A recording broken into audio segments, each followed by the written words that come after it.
Hello viewers, good morning. आज हम present continuous tense पढ़ेंगे क्योंकि प्रीवियस वीडियो में आपने प्रेजेंट इंडेफिनिट टेंस को डिटेल में पढ़ा था। सो प्रेजेंट कॉन्टिन्यूअस टेंस का प्रयोग किस तरह का एक्शन या टाइम को बताने के लिए या बोलने के लिए हम प्रयोग करते हैं। तो present continuous tense is used to express an action or time which is going on at the time of speaking। Means present continuous tense का प्रयोग उस तरह के एक्शन और टाइम मीन्स उस तरह का कार्य या समय को बताने के लिए या बोलने के लिए हम करते हैं जो जारी हो, गोइंग ऑन हो, जारी हो। कब? बोलने के समय, जब हम बातें कर रहे हो उस समय वो कार्य जारी रहना चाहिए या वर्तमान समय में कोई कार्य जारी रहना चाहिए। उस तरह के कार्यों और समय को बताने के लिए हम प्रेजेंट कॉन्टिन्यूअस टेंस का प्रयोग करते हैं। आइए एग्जाम्पल से समझते हैं। पहला एग्जाम्पल है I am doing my homework. मैं अपना होमवर्क कर रहा हूं। इस सेंटेंस से पता चलता है कि जब बातें हो रही है ये प्रेजेंट टाइम में कोई काम हो रहा है। You are playing cricket. तुम क्रिकेट खेल रहे हो। Ram is reading a book. Ram एक किताब पढ़ रहा है।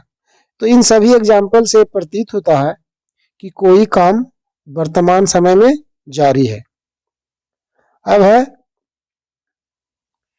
How to identify Hindi sentences of present continuous tense. Means present continuous tense के हिंदी सेंटेंसेस को हम कैसे पहचानेंगे। तो Hindi sentences of present continuous tense end मतलब समाप्त होता है विथ रहा है, रही है, रहे हो, रहा हूं, रही हूं इत्यादि। मीन्स हिंदी सेंटेंसेस जो होते हैं प्रेजेंट कॉन्टिन्यूअस टेंस का, उसका अंत कैसे होता है? रहा हूं, रही हूं, रहे हो, रहा हूं, रही हूं इत्यादि से। फॉर एग्जाम्पल, मैं किताब पढ़ रहा हूं। ये हिंदी सेंटेंस हुआ प्रेजेंट कॉन्टिन्यूअस का। और देखिए रहा हूं यहां पे भी है और रहा हूं यहां पे भी है। इट मीन्स ये प्रेजेंट कॉन्टिन्यूअस टेंस का है, ये हाईलाइटेड है। दूसरा सेंटेंस है सीता खाना खा रही है। तो यहाँ पे भी क्या है? रही है। और यहाँ पे भी क्या है? रही है। तो हिंदी सेंटेंसेस के अंत में ये जितने भी वर्ड हैं, चाहे रहा है, रही है, रहे हो, रहा हूं, रही हूं, ये सारा वर्ड आना चाहिए। अब है मैं किताब पढ़ रहा हूं। तो इसका इंग्लिश ट्रांसलेशन होगा I am reading a book. Sita खाना खा रही है। तो सीता इज ईटिंग फूड। तो इस तरह से हम हिंदी से इंग्लिश में ट्रांसलेट करते हैं, अनुवाद करते हैं। अब इसका हम समझते हैं कि कैसे हम ट्रांसलेट करेंगे।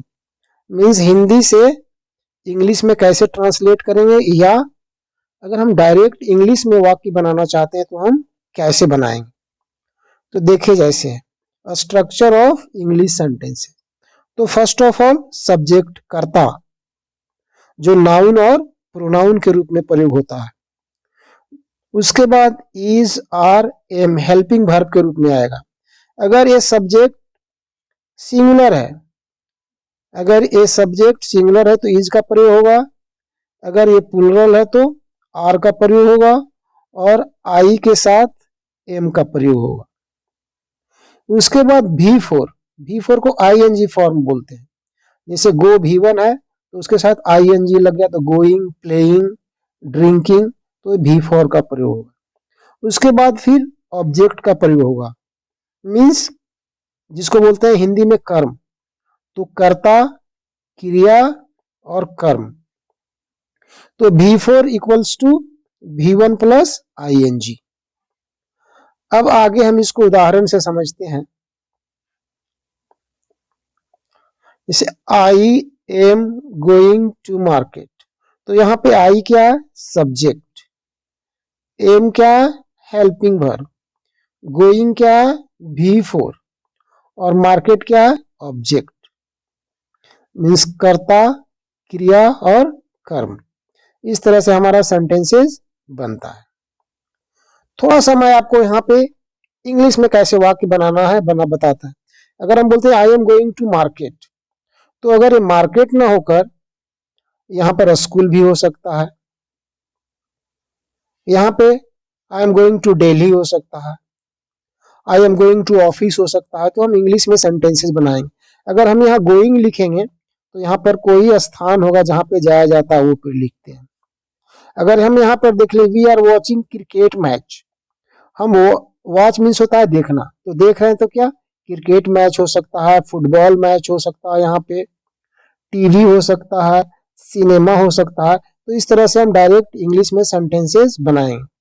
परंतु आपको हम ट्रांसलेशन विधि बताते हैं कि कैसे आप हिंदी से वाक्यों को इंग्लिश में बनाएंगे, ट्रांसलेट करेंगे। तो I am going to market, मैं बाजार जा रहा हूं। We are watching cricket match, हम लोग क्रिकेट मैच देख रहे हैं।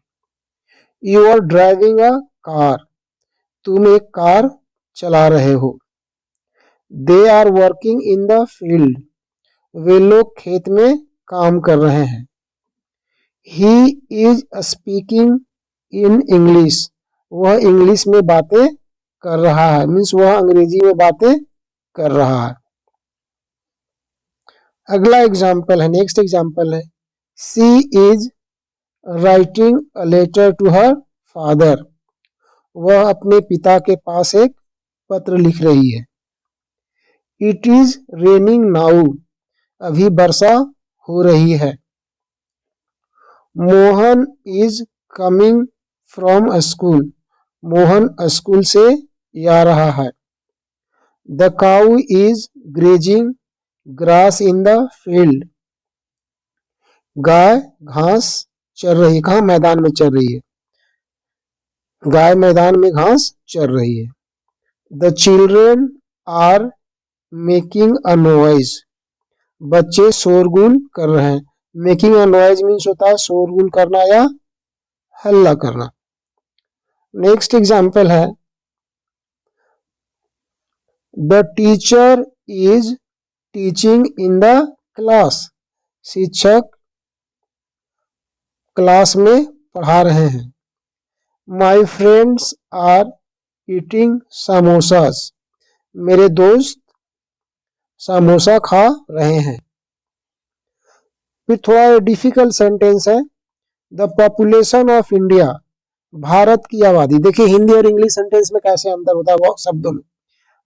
पॉपुलेशन ऑफ इंडिया, तो भारत की आबादी is growing rapidly day by day, means Bharat की आबादी दिन प्रतिदिन तेजी से बढ़ रही है। अगला एग्जाम्पल है, the birds are flying in the sky, चिड़िया आकाश में उड़ रही है। Radha is singing a song on the stage, Radha stage पे एक गाना गा रही है। नेक्स्ट है, Rohan is telling a lie to me, Rohan मुझसे झूठ बोल रहा है। तो टेल अ लाई मीन्स होता है झूठ बोलना, तो ये बिफोर टेलिंग अ लाई। तो इस तरह से हम सेंटेंसेस बनाते हैं।